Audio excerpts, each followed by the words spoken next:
by Sherry and my model for how a family can integrate with politics, family life can integrate with politics and be successful without doing any damage to children.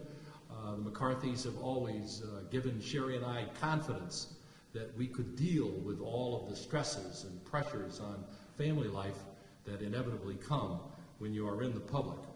It was Leo's vision when, 3 years ago, I guess, that he, having been as successful in private life, and a lot of people don't know that, as he was in public life.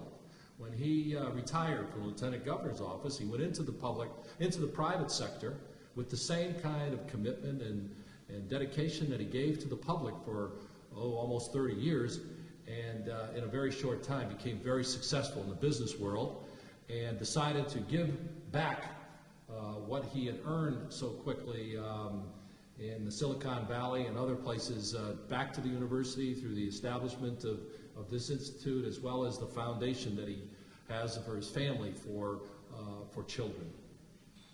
But his vision for this institute was to try to bring together from senior politicians like me and others of our colleagues that we served in the legislature and the Congress, as well as in city government, to share with students our experiences from the practical experience that we all share, to give them some insights about what it's really like, and hopefully inspire some of them, as some of them who are here today have told me they're planning on doing, is to start and spend a career in public service. We're already seeing the benefits of some of this work from Professor David Wolbers, who was here earlier. I'm not sure. Oh, there he is. Hi, Dave. Who runs the computer sciences program, I think, and has students working on a program for public disclosure of what money is used to lobby in this city, where it comes from, where it goes, what the people want when they give it, and how it gets distributed. And you'll be able to do that online thanks to the work that his students are doing, and it'll be, I think, ready for public use in the near future. Some old staffers are in the audience, and I won't embarrass them by calling their names, but I'm grateful they're here. They've heard these stories because they lived them with me. They were inside the rooms I'll be talking about in my comments, and I'm so proud of them because they made me look good everywhere I went and everything I did. I always say that I never did anything in politics by myself. We politicians love to take the credit, but it really, in my case, goes to the extraordinary people who shared a commitment to public service and the common good with me throughout my career. Tonight I'm going to tell you at the outset, there are no dramatic exposés from me coming tonight. I'm not going to tell you anything that is truly scandalous, because there wasn't any.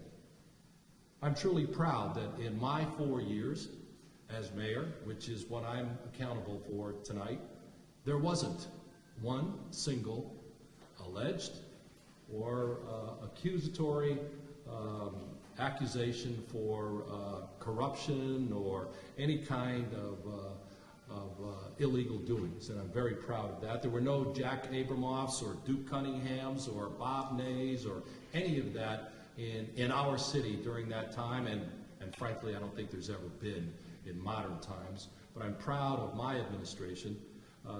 My immigrant Greek mother told me an idiom many years ago that I remember, which is that the fish spoils from the head.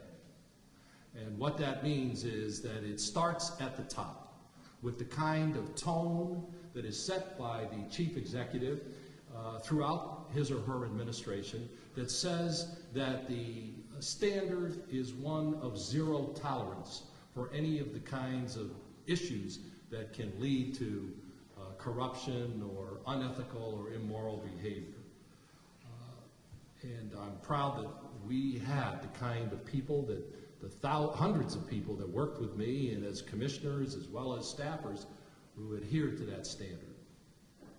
Now, that's not to say that I wasn't tested from time to time, and tonight I'm going to try to show you at least the kinds of tests and experiences and tell you some of the stories about how that happened for me. Let me say at the outset two things. It's not hard to be ethical or moral. It's not hard. You have to understand what's right and wrong and stick with it. When I was 28 years old, I was at the Housing Authority when Leo McCarthy recruited me. And I was leaving the Housing Authority, which at that time was headed by an executive director whose name was Agnos Red Kane. He was the former chief of staff or deputy mayor under Mayor Jack Shelley, who had put him over at the Housing Authority to run that important agency. And as I was leaving the agency, I went up to give him my resignation, and he called me in for a private meeting, and he knew that I was going to work for the new assemblyman from San Francisco, Leo McCarthy. And he said, Art, I want to give you just one piece of advice. You're a bright young man, and you might go places in politics, and I just want to tell you one thing.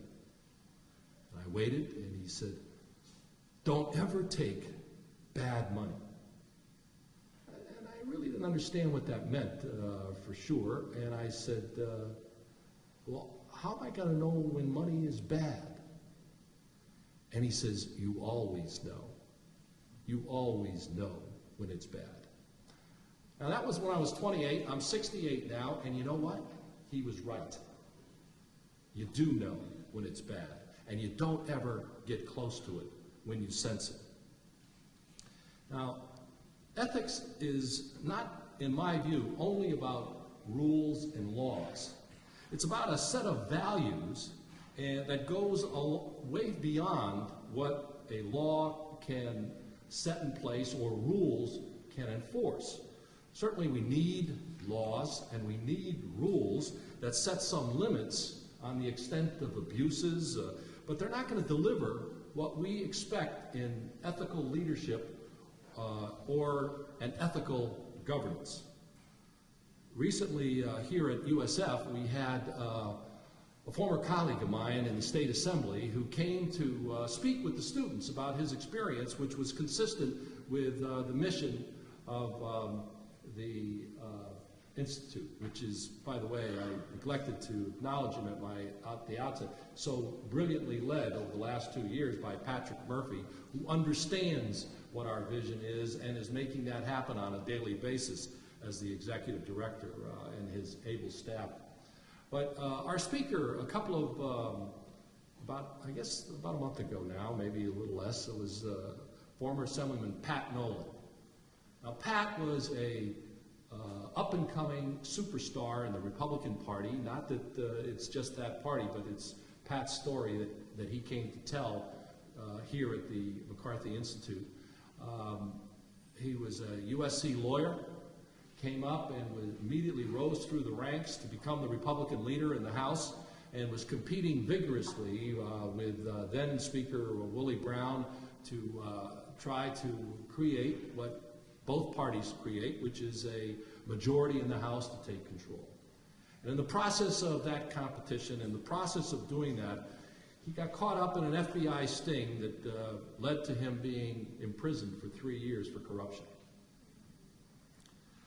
This was a man who was at the top, a devout family man who spoke to the right values and I think believed in them, was a lawyer who lost his license and went to prison.